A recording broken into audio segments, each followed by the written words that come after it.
सगळ्यांना नमस्कार. हॉटेलमध्ये गेल्यावर आपण सर्वात आधी काय ऑर्डर करतो तर पनीर. पण हे नेहमी बाहेर जाऊन खाण्यापेक्षा हॉटेलसारखी हॉट आणि चविष्ट ग्रेव्ही तर घरीच बनवली तर आज मी तुमच्यासाठी घेऊन आलेले आहे शाही पनीर मसाला, माझी खास सिक्रेट रेसिपी. आजचा व्हिडिओ थोडा सविस्तर असेल कारण मी यात अशा काही छोट्या गोष्टी सांगणार आहे ज्याने तुमची भाजी कधीच बिघडणार नाही. 100% गॅरंटी ही पनीर भाजी खाल्ल्यानंतर तुम्ही हॉटेलमध्ये जाणं आणि तिथून पार्सल मागवणं कायमचं विसरून जाल. त्याचबरोबर मी तुम्हाला अशा काही गुपित टिप्स सांगणार आहे ज्या वापरून तुमचं पनीर हॉटेलपेक्षाही जास्त मऊ आणि चविष्ट होईल. पण त्याआधी चॅनलवर नवीन असाल तर एक सबस्क्राईब नक्की करा, लाईक आणि शेअर करायला सुद्धा विसरू नका. तर झटकीपट पनीरची भाजी बनवायला आपण लगेचच सुरू करूया. इथे मी पनीर वापरले ते शक्यतो फ्रेश घ्या. जर तुम्ही फ्रीजमधलं पनीर वापरणार असाल तर ते वापरण्यापूर्वी 10 मिनटं कोमट पाण्यात ठेवा. यामुळे पनीर रबरासारखा चिवट न होता कापसासारखा मऊ राहतं. हा छोटा बदल तुमच्या भाजीची चव बदलून टाकेल. पनीरचे असे बारीक बारीक तुकडे करून घ्यायचं आणि इथे मी मोजक्या साहित्यासोबत अर्धी वाटी दूध आणि 2 चमचा इतका शाही पनीर मसाला घेतलेला आहे. आता हा मसाला दुधामध्ये चांगलं व्यवस्थित मिक्स करून घ्यायचे.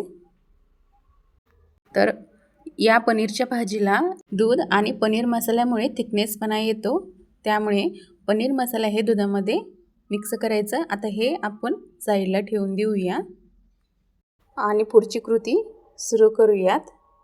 लोखंडी तवा गॅसवर गरम करायला ठेवले. तवा हा छान असा गरम झाला तर त्यामध्ये 1 चमचा आपल्याला तेल हे टाकून घ्यायचे आणि तेल हे सर्वत्र पसरून घ्यायचे. तेल हे गरम झाल्यानंतर आणि पनीरचे सर्व तुकडे या तेलामध्ये टाकून घ्यायचे. दोन्ही साईडनी छान असं शालो फ्राय करायचे तेलामध्ये. दोन्ही साईडनी छान असं सोनेरी रंगावर आपल्याला हे परतून घ्यायचे. पण लक्षात ठेवा, आपल्याला पनीर लाल करायचं नाही आहे, फक्त त्याचा कच्चेपणा घालवायचा आहे. हे बघा, पनीरवर हलकासा सोनेरी रंग आला तर ते काढून घ्यायचे. बघा, कांदा भाजताना आपण खूप घाई करतो, पण खरी चव या कांद्याच्या आणि टोमॅटोच्या परतण्यातच आहे. अगोदर कांदा छान असं परतून घ्यायचं. तर मी येथे 2 मिडियम आकाराचे कांदे अशा आकारामध्ये कट करून ते मस्त असं सोनेरी रंग होईपर्यंत परतून घेणार आहे. कांदा हा सोनेरी रंगावर परतून झाला, त्यामध्ये 10 ते 12 लसणाच्या पाकळ्या आणि अर्धा इंच आलं, जिरे 1 चमचा, 2 मिडियम आकाराचे टोमॅटो लहान मोठ्या आकारामध्ये तुम्ही कट करून यामध्ये टाकू शकता. कारण की आपल्याला छान असं परतून ते मिक्सरच्या भांड्यामध्ये बारीक करून घ्यायचे, त्यामुळे छोट्या मोठ्या आकारात कोणत्याही आकारामध्ये तुम्ही कट करून सोनेरी रंगावर तांबूस रंगावर परतून घ्यायचे. कांदा आणि टोमॅटो पटकन नरम होण्यासाठी इथे मी 1 चमचाभर इतका मीठ यामध्ये टाकते, कारण की टोमॅटो हा पटकन नरम होतात आणि या ग्रेव्हीची चव छान अशी भाजीमध्ये उतरते. हे पहा, काही मिनिटातच टोमॅटो आणि कांदा पटकन नरम झालेले आहे, पाहू शकता तुम्ही. आता हे सर्व आपण प्लेटमध्ये काढून घेऊया. आता हे आपल्याला पूर्णपणे थंड करून घ्यायचे.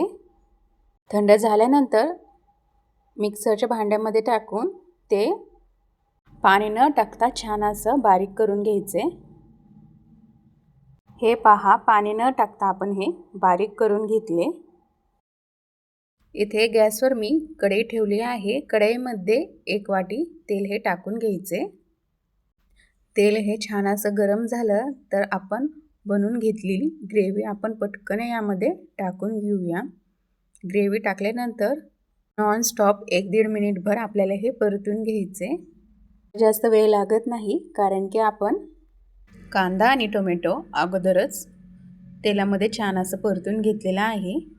आता यामध्ये काही कोरडे मसाले आपण टाकून घेऊया. हळद अर्धा चमचा, 1.5 चमचा मी येथे साठवणीचा मसाला टाकत आहे. तुम्ही याऐवजी लाल मिरची पावडर देखील टाकू शकता. आता जोपर्यंत मसाल्याच्या कडेने तेल सुटत नाही तोपर्यंत समजावे की मसाला अजून कच्चा आहे. तेल सुटलं की समजायचं आपला मसाला परफेक्ट तयार झाला आहे.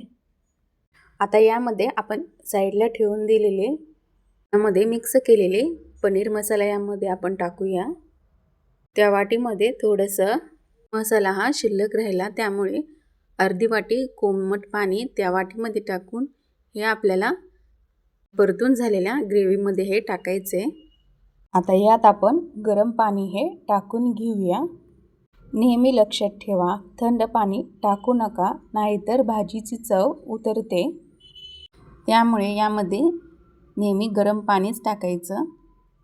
खळखळून याला उकळी आल्यानंतर आपण तव्यावर परतून घेतलेले पनीरचे तुकडे यामध्ये टाकून घेऊया. एक महत्त्वाची टीप, पनीर जर थेट ग्रेव्हीत टाकलं तर ते कधीकधी बेचव लागतं. म्हणून पनीरचे तुकडे परतून घेऊनच ग्रेव्हीमध्ये टाकायचं. इथे आपण पनीरचे परतून घेतलेले छोटे छोटे क्यूब्स यामध्ये टाकले. आता फक्त 5 मिनिटं मंद आचेवर यामध्ये मीठ टाकून आपण हे शिजवून घेणार आहे. तुम्ही पनीरसोबत काय खायला पसंती देता? गरम फुलके, तंदुरी रोटी की जिरा राईस? हे मला खाली कमेंट बॉक्समध्ये नक्की कळवा. मला तुमच्या कमेंट्स वाचायला खूप आवडतात. आणि सर्वात लास्टला फ्रेश कोथिंबीर थोडीशी कट करून यामध्ये टाकायचे. याच्यावर झाकण वगैरे ठेवायची अजिबात गरज नाही. पनीर हे मऊ असतं आणि ते पटकन शिजतं. भाजी शिजवण्यापेक्षा भाजीमधील ग्रेव्ही तेलामध्ये चांगलं परतून घ्यायचं, हे खूप महत्त्वाचं आहे पनीरची ही रेसिपी बनवण्यासाठी. जर तुम्हाला आजचा हा छोटासा प्रयत्न आवडला असेल तर चॅनलला नक्की सबस्क्राईब करा. तुमच्या एका सबस्क्राईबमुळे मला अशाच नवनवीन रेसिपीज बनवण्याची प्रेरणा मिळते. तर आपली गरमागरम हॉटेल स्टाईल पनीर भाजी ही तुम्ही चपाती, नान किंवा जिरा राईससोबत एन्जॉय करू शकता. तर पुन्हा भेटूया अशाच एका चविष्ट प्रवासात. धन्यवाद.